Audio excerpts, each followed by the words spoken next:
Hey everybody, Kevin J. Railsback from Filmmaking Naturally, and today I'm in a tallgrass prairie at Indian Creek Nature Center. Now typically when I'm filming in a tallgrass prairie, I'm looking more for wildflowers and insects and not so much for wildlife opportunities. Now this particular prairie happens to be within city limits and it gets a lot of traffic, so the wildlife that is here tends to stay put until most of the people leave. Now, as a nature and wildlife filmmaker, I tend to be out here at first light and last light, which coincides with the time that there's not a lot of people. We're pretty close to last light right now. We've probably got, maybe another half hour or so before the sun sets, and there's no one else here. I've got the entire prairie to myself. So this is a perfect time to film wildlife opportunities if they present themselves. Now, I want to share something with you that happened to me the other day where I missed a wildlife opportunity, and as a filmmaker, you would have thought this would be like common sense, but it never really occurred to me until I missed this opportunity. So I want to share it with you, so hopefully if an opportunity presents itself, you'll be ready and able to film this instead of missing it like I did. Now, typically when I'm filming wildflowers or insects, I tend to like to get right on the same level as my subject. So if the flowers are only 3 feet off the ground, I like to lower my tripod and get my camera down to that 3-foot level so I could shoot straight on with my subject. So I tend to spend a lot of time hunched over the camera filming because I'm waiting for that perfect opportunity. Now in the tallgrass prairie, it doesn't take a whole lot of wind to get the flowers moving back and forth, and maybe I'm waiting for an insect to turn around to get a better shot. So I spend a lot of time hunched over waiting for that perfect shot.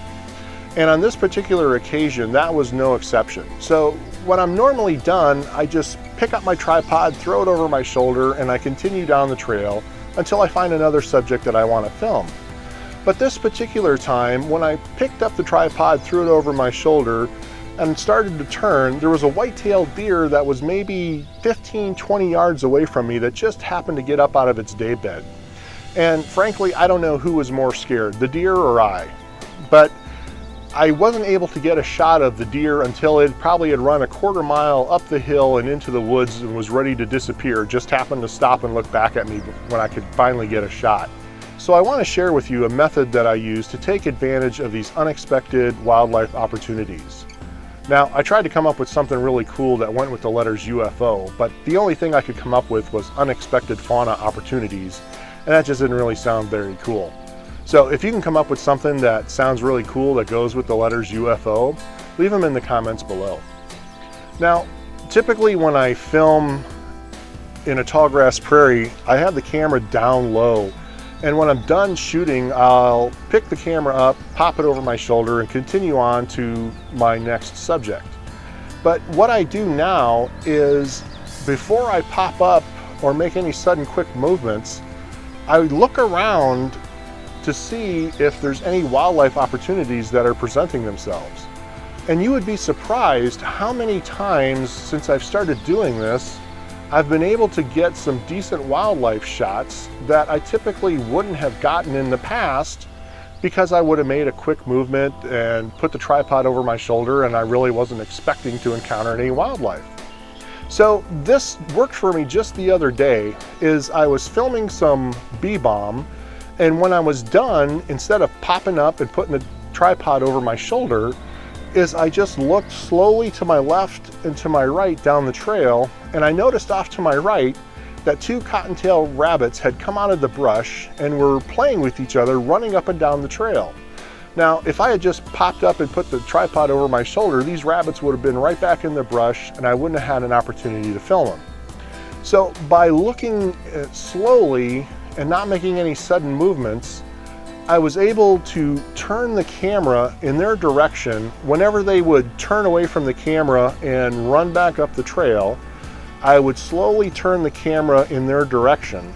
And then when they would turn around to run back down the trail, I would stop any movement.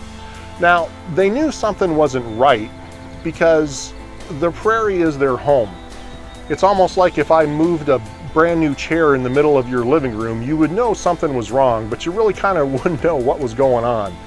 So these rabbits knew something wasn't right, but because I wasn't making any quick movements, they really didn't know what was going on.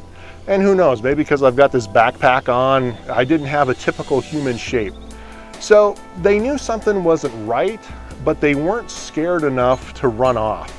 So after they kind of checked out what they didn't think was exactly right, they would go back to their playing and run around, and every time that they would turn around, I would reposition the camera to try to get a better shot. And eventually what happened is when they would turn around, I would even be able to take a couple steps forward to get an even closer shot of the rabbit. So that would have been something that I never would have been able to do if I hadn't developed this new way of finishing when I'm done shooting. You know, I would normally just pop up and scare anything else that was around me. So when you're filming out in nature, you never really know what kind of opportunities are going to present themselves. So you have to be prepared all the time. And this is just another thing that you can do to take advantage of any opportunity that presents itself. So when you're done filming a subject, don't make any sudden movements. Don't just pick the tripod up. Listen, look around slowly before you pick that tripod up or make any sudden movements, and you may be surprised what you may be able to film. I hope you got a little something out of this tip, and I hope you put it in use. And even more, I hope you get some opportunities to film things you may not have been able to film by using this strategy. I'm Kevin J. Railsback for Filmmaking Naturally. Have a good day shooting.